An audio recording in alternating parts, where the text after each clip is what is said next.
আসসালামু আলাইকুম। আজকে শুক্রবার। আজকে আমরা মর্নিং ওয়াকে বের হয়েছি। এখন সময় সকাল 7:02।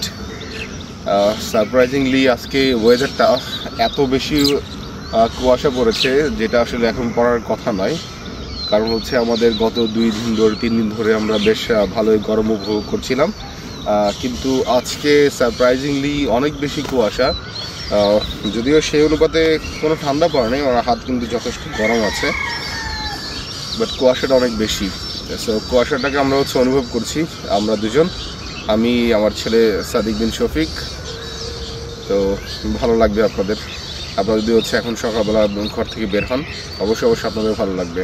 আশা করছি আপনারা বের হবেন মর্নিং ওয়াকে। চলেন যাই। রাস্তার ঠিক পাশেই রয়েছে একটি মুরগির ফার্ম, যেখানে মুরগিগুলো রেখে দেওয়া হয়েছে ডিম দেওয়ার উদ্দেশ্যে। এগুলো ডিম দিলেই পরবর্তীতে বিক্রি করে দেওয়া হবে। কি সুন্দর বেগুন গাছ, তাই না বন্ধুরা? হ্যাঁ, আপনারা ঠিকই দেখছেন, এটা বেগুন গাছ। তবে এটা বেগুন ক্ষেত নয়, এটা হচ্ছে কালো জাতের লম্বা বেগুনগুলো। এটা জমিটা কেনা হয়েছে বসত বাড়ি করার জন্যে। তো তার আগে তারা এখানে থাকার জন্য বেগুনগুলো লাগিয়েছেন। আর এখন আমরা যেটা দেখতে পাচ্ছি, এটা হচ্ছে আমাদের একটি পথ, গ্রামের মেঠো পথ, যার সামনে রয়েছে ইটের ভাটা, যার কারণে আপনারা রাস্তার অবস্থা দেখতে পাচ্ছেন কি একটা পরিণতি হয়েছে রাস্তার। এটার জন্য দায়ী কারা? আসলে এটার জন্য আমরাই দায়ী, তাই না? কারণ আমরা যদি ইট না কিনতাম তাহলে ছিটের ভাটাও হতো না, আর রাস্তাঘাটের ব্যবস্থা হতো না। কিন্তু পরিশেষে আমরা আসলে কিন্তু বাধ্য ইট কেনার জন্যে, বাড়িঘর করার জন্যে, এই রাস্তা বানানোর জন্য আমরা নিজেরাই দায়ী, তাই না? আজকে আমরা হাঁটছি গ্রামের একটি মেঠো পথে। এটি মূলত বড় চন্দ্রাইল ধামরাইয়ের আওতায় পড়েছে। তো ইটের ভাটা রয়েছে, যেহেতু সেহেতু রাস্তার উপরে চাপ পড়বে। আপনারা দেখতে পাচ্ছেন রাস্তার কি বেহাল দশা।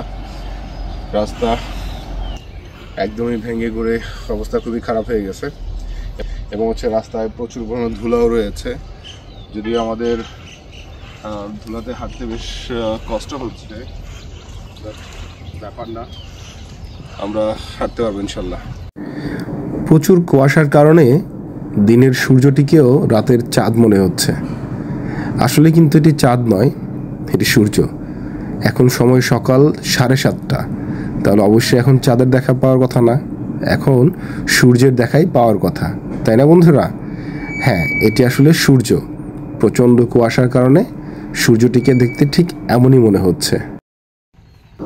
আমার বাবা প্রতি বৃহস্পতিবার রাত এলেই বায়না ধরে বসে থাকে, বাবা সকালে কিন্তু হাঁটতে বের হবো তোমার সঙ্গে। তখন আমি আর কাউকে পাই না পাই, আমার একটা সঙ্গী পেয়ে গেছি। বন্ধুদেরকে ডাকলে তারা আসতে চায় না, তাদের প্রচুর ঘুমের অনেক ব্যাকলগ নাকি তাদের জমা থাকে, তাই তারা আসতে পারে না। তা আমার আর কি, আমার তো আমার ছেলে আমার সঙ্গী আছেই, দুই বাপ বেটা মিলে হাঁটতে চলে যাই। জীবন যেখানে যেমন। আমি সকালে ঘুম থেকে উঠে হাঁটতে বের হলাম, আর এনারা কাজ করছে। এই প্রবল কুয়াশার মধ্যে এনারা কিন্তু কাজ বন্ধ করে নাই, কারণ তাদের কাজ করতেই হবে, তাদের জীবিকা নির্বাহ করতে হবে কোনো না কোনোভাবে। এই জন্য তারা প্রবল ঠান্ডার মধ্যে হোক আর প্রবল কুয়াশার মধ্যে হোক না কেন, তাদের কাজ কিন্তু তারা কন্টিনিউ করেই যাচ্ছে। তাদেরকে কিন্তু কে দমিয়ে রাখতে পারে নাই। আজকের মর্নিং ওয়াকটা আমরা বেশ গ্রামের পরিবেশে শেষ করলাম। বেশ ভালো লাগলো, পুরো গ্রামের আমেজ, গ্রামের পরিবেশ। এপাশে ধান ক্ষেত, বাবা দেখাও, এপাশে ধান ক্ষেত, দেখো এপাশে দেখাও, এপাশে দেখো। আর এপাশে রয়েছে ফসলের জন্য রেডি করা জমি, যেটা ফসল রোপণ করার জন্য রেডি হচ্ছে। আর এপাশে রয়েছে পুরো গ্রামের মেঠো পথ, যেখান দিয়ে গাড়ি আসে, মানুষজন আসে, এবং মানুষজনের প্রয়োজনীয় যে জিনিসপত্রগুলো আছে সেটা আনা নেওয়া করে। তো সর্বোপরি আজকের সকালটা বেশ ভালোই কাটলো। এখন সময় সকাল 8টা। তো আমরা দীর্ঘ 1 ঘন্টা ওয়াক করার পরে এখন আমরা বাড়ির দিকে যাব। কজ আমার একটা ইনভিটেশন আছে, সো আমার সেখানে গিয়ে জয়েন করতে হবে।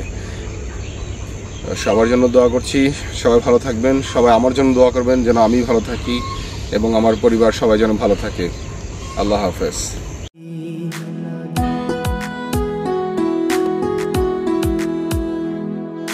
শীতের সকাল ভালো লাগে, কুয়াশাচ্ছন্ন মেঠো পথে হাঁটা, খেজুরের রস দিয়ে ভাপা পিঠা আর আগুন পোহা।